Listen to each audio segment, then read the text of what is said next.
Assalamualaikum warahmatullahi wabarakatuh. Selamat pagi semuanya. Perkenalkan, saya Dr. Mahyan Jibril Alfarabi, spesialis jantung dan pembuluh darah, yang selaku host Asmiha Corner 2024 pagi ini.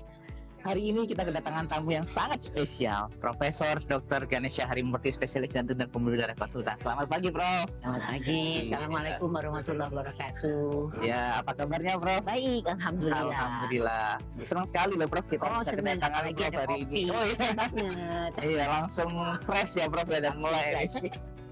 Iya, jadi kita langsung diskusi tentang topik yang akan kita bahas hari ini ya, Prof ya. Jadi sekarang ini kan yang lagi berkembang sekali ini kan tentang ini ya, penyakit jantung bawaan, Prof. Nah, kira-kira bisa diceritakan nggak sih, Prof? Penyakit jantung bawaan ini sebenarnya apa sih, Prof? Penyakit jantung bawaan itu adalah penyakit jantung yang lahir tuh sudah dibawa oleh anaknya. Jadi akibat daripada tidak sempurnanya pembentukan jantung pada waktu anak di dalam kandungan. Nah, jadi dia lahir dengan, misalnya kayak gini, Anda pernah lihat kan anak lahir dengan bibir sumbing, nah kan bibirnya kan nggak nyambung. Nah ini jantungnya yang sekatnya mestinya nyambung tapi dia tidak nyambung. Oke. Salah satu di antaranya kayak demikian. Kira-kira jenis-jenisnya apa aja ya, Prof ya, kalau jantung bawaan? Banyak ya sebetulnya jenisnya ya, tapi kita bagi dua ya. Iya. Dengan yang biru dan yang tidak biru. Oke. Tidak biru itu bukan berarti dia darah biru, darah keturunan keraton gitu, bukan ya. Maksudnya darahnya kan gini, jantung itu kan terbagi dua, jantung kiri dan jantung kanan. Nah itu aliran darah itu antara jantung kiri dan jantung kanan itu tidak nyampur. Yang kiri itu isinya darah oksigen tinggi, itu merah. Yang kanan isinya darah yang dengan oksigen rendah, itu warnanya kebiruan. Nah jadi ini kalau penyakit jantung bawaan biru ya yang Anda tanyakan, itu darah yang biru itu yang kadar oksigennya rendah bercampur dengan darah yang oksigennya tinggi. Akibatnya kita lihat nih, kuku-kuku kita, bibir itu kebiruan. Nah, kan Prof ini kan dianggap sebagai salah satu founding mothers-nya untuk congenital heart disease di Indonesia ya, Prof ya. Bisa cerita nggak sih, Prof, dari sejarahnya dulu itu kayak gimana, terus sampai update yang terbarunya itu kayak gimana sih? Ya, awalnya dulu saya cerita kita awalnya dulu adalah di RSCM. Di RSCM itu belum ada departemen kardiologi, baru ada Lakarnas. Lakarnas itu adalah singkatan dari Lembaga Kardiologi Nasional. Jadi itu dia merupakan suatu lembaga, bukan departemen, tapi berada di Rumah Sakit Cipto Mangunkusumo. Dia mengurusi pasien-pasien dari kelainan jantung, mengurusi pendidikan untuk dokter spesialis jantung. Dalam perjalanannya itu hanya beberapa orang ya, jadi ada Profesor Asikin Hanafia, Dr. Sukaman, Dr. Lutfi Usman, Dr. Tagor. Kemudian belakangan baru bergabung Profesor Lili Rilan. Nah dulu itu urusan pediatrik kardiologi, pasien-pasien dari pediatrik kardiologi itu diurus oleh dokter anak. Oh ya betul, Almarhum Dr. Maimunah, dokter anak yang mendalami penyakit jantung bawaan. Nah dia itu bergabung di Lakarnas. Tapi waktu itu kita hanya poliklinik doang, nggak ada urusan perawatan, nggak ada urusan kateterisasi, nggak ada. Jadi poliklinik kalau pasiennya perlu dirawat, kita rawat. Tapi yang merawat bukan kita, bukan pediatrik kardiologis, tapi teman-teman yang memang tugasnya di ruang rawat. Jadi itu tuh terkotak-kotak banget, nggak jadi campur-campur. Itu sekitar tahun 70-an ya. Kemudian Dokter Maimunahnya kembali ke bagian departemen anak. Jadi posisi dia kan kosong. Untuk sementara diganti oleh Dr. Asikin Hanafiah yang kebetulan juga dokter anak awalnya. Kemudian setelah Profesor Lili lulus sebagai dokter jantung, beliaulah yang mengurus pediatrik kardiologi. Itu masih di RSCM. Kemudian Lakarnas berubah menjadi pusat kardiologi, kemudian menjadi departemen kardiologi. Kemudian dalam perjalanannya dibangunlah Rumah Sakit Jantung Harapan Kita. Betul.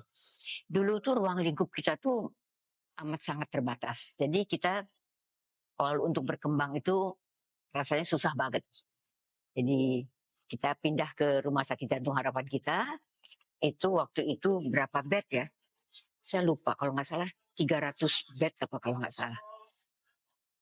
Nah, waktu itu juga waktu kita masih bingung.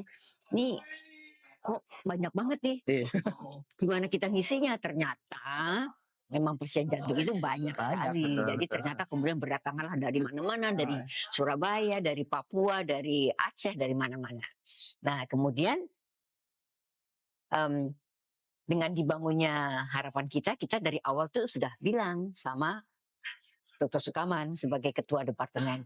Nanti kita di harapan kita nggak mau rawat poliklinik doang ya. Kita mau mengurus anak secara keseluruhan.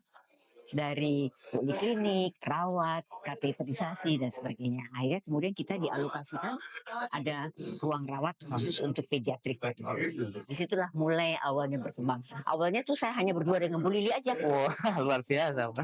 Tapi nggak repot sih karena nggak terlalu banyak pasien ya. Jadi kita masih berdua masih oke. Kemudian Bu Lili menjadi dari departemen kardiologi menjadi ketua departemen. Ya, dari divisi pediatrik kardiologi menjadi ketua departemen menggantikan Dr. Sukaman yang meninggal. Itu tahun 86 apa 87. Nah, jadi tapi beliau tetap nggak mau lepas sebagai ketua divisi pediatrik kardiologi. Karena dia tahu nih kalau saya lepas nih si Ganesha ini ntar ngawur nih. Jadi beliau tetap pegang ini, Prof, ya. Jadi beliau di lantai 4 sibuk dengan departemen, saya di lantai 3 sibuk urusan pasien. Tapi jangan salah, beliau tahu ngapain saya itu, dia tahu. Nes, kamu ngapain nih gini. Matanya ada di mana-mana. Jadi saya juga nggak berani bukannya nggak berani lah. Memang beliau itu mengajar kita how to be a good doctor, how to be a good cardiologist, menjadi manusia yang baik. Jadi kardiologis bukan jadi kardiologis yang kondang, yang pinter, yang sukses, bukan. Tapi jadi kardiologis yang baik. Apa yang dimaksud dengan kardiologis yang baik? Ini saya kira ini penting banget. Ya, karena kita berhubungan dengan pasien, apalagi kalau kita di rumah sakit swasta. Ya. Di rumah sakit swasta kan kardiologisnya hanya 1 atau 2. Anda ngurusin poliklinik, kemudian Anda tentuin ini di echo ya, ini di treadmill ya, Anda yang mengerjakan. Setelah itu Anda menentukan ini kateterisasi, yang mengerjakan kateterisasi Anda juga. Kemudian Anda yang menentukan, oh ini dipasang ring apa tidak. Anda yang menentukan, tidak ada kontrol. Siapa yang kontrol? Hati loh ya. Betul. Nah, jadi kemungkinan untuk fraud betul. itu kardiologis besar sekali. Jadi makanya jadilah kardiologis yang baik. Kita bisa menipu orang lain, maaf ya bukannya menipu ya, tapi menyalahinikan orang lain, tapi cobalah juga dengan hati. Betul. Ini saya kerjain ini bener nggak sih? Betul. Ini secara ilmiah bener nggak sih? Secara PPK itu apa ya? Alur PPK itu pedoman itu bener nggak sih? Kalau nggak bener ya sudahlah. Rezeki tidak akan kemana-mana, ya kan? Tidak bisa demikian. Anda bekerja, satu lagi, bekerja itu dianggap ibadah, ya kan? Ibadah, perkara rezeki Tuhan yang akan kasih. Nggak usah kita pusing. Aduh, saya masih ngontrak nih rumah nih, mobil masih cicilan. Jangan, it will come. Nggak usah khawatir, itu akan datang dengan sendirinya. Allah tidak akan melupakan Anda. Wah, ini jadi tausiah nih. Memang harus butuh sentuhan-sentuhan seperti ini, Prof, supaya kita tetap menggunakan hati dan melayani pasien kita, Prof. Itu benar. Siap. Nah, ini Prof, ini kan sekarang ini kan tindakan-tindakan untuk kongenital sudah mulai maju, Prof, ya. Seperti ada RPT stenting dan sebagainya. Kira-kira kapan sih, Prof, seperti tindakan-tindakan yang modern ini diperlukan dan sudah bisa dilakukan di mana aja ini, Prof? Jadi awalnya penyakit jantung bawaan itu hanya kalau perlu kita koreksi dengan operasi. Oke. Kemudian mulai tahun berapa ya? Tahun 97-an apa? 97 ya. Kita mulai mengenal intervensi non bedah. Jadi ada lubang kita tutup. Ada yang menyempit kita buka pakai balon. Ya, jadi dengan AST, VST, PDA itu mulai milestone-nya. Tapi itu masih kita dengan cara, ya kalau ngomong sekarang itu masih konvensional ya. Konvensional ya, cara Menutup lama Prof. PDA dengan fluoroskopi lah, dengan kontras lah dan sebagainya. Nah, kemudian dalam perjalanannya ini ada teman kita satu nih, saya kira kita harus menyebut nih, Dokter Radit nih ya. Dia mulai waktu itu ada sesuatu masalah, pasiennya itu hamil, tapi ada AST berat, nah harus ditutup, tapi kan nggak mungkin operasi dan sebagainya. Dan kalau ditutup pakai device kan pakai kontras. Iya, betul. Caranya gimana? Kemudian dia baca, akhirnya oh bisa nih tanpa kontras. Nah itulah milestone-nya. Jadilah kemudian kita semua juga melakukan itu tanpa kontras, namanya zero fluoroskopi. Nah itu sudah berkembang kemana-mana dan dia juga mensiarkan itu ke luar negeri. Betul. Nah sampai orang luar negeri juga mempertanyakan, kenapa sih mesti repot-repot non fluoroskopi? Kan ada fluoroskopi dan sebagainya. Nah, kita memikirkannya adalah bagaimana meminimalisirkan sinar radiasi itu. Sinar radiasi itu aja sih.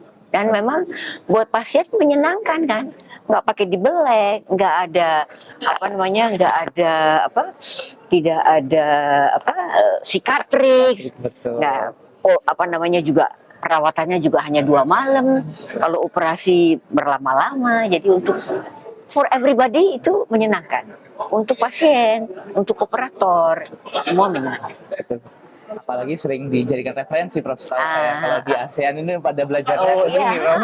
ASEAN belajarnya ke sini. Jadi saya juga menghimbau teman-teman kita semua seluruh Indonesia,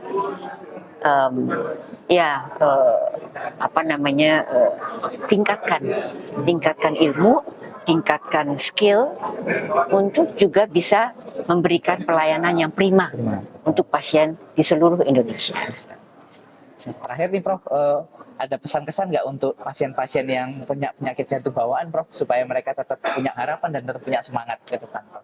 Oh ya, sampai sekarang sih kalau penyakit jantung bawaan dianggap bukan sesuatu hal sesuatu yang aduhai gitu ya, yang ditakutkan. Jadi masyarakat awam sekarang harus menyadari bahwa kita bisa mengatasi hal itu. Jadi banyak cara. Jadi yang saya katakan tadi, ada lubang ditutup, penyempitan dibuka, salurannya mampet dikasih kayak bypass. Nah jalanan mampet kan bypass tuh. Ini juga demikian, mampet dikasih bypass. Jadi semua teknologi itu sekarang sudah, alhamdulillah, Tuhan memberikan kita ilmu dan skill untuk mengatasi pasien-pasien dengan kelainan jantung bawaan. Jadi tidak usah bimbang dan ragu. Malah kalau dokternya bilang, Bu, anak ibu nggak bisa diapa-apain, nah itu malah justru boleh nangis bombay deh. Tapi kalau selama masih bisa, itu alhamdulillah, karena kita diberikan kesempatan untuk itu. Baik, terima kasih banyak Prof. Semoga teman-teman ini semua yang pendengar, dokter-dokter jantung bisa meningkatkan ilmu tentang penyakit jantung bawaan, dan para pasien-pasien yang memiliki penyakit jantung bawaan bisa terus berjuang dan tetap menjabatkan kesehatan depannya. Terima kasih banyak, kami tutup sesi hari ini. Terima kasih banyak Prof. Assalamualaikum warahmatullahi wabarakatuh. Terima kasih kopinya.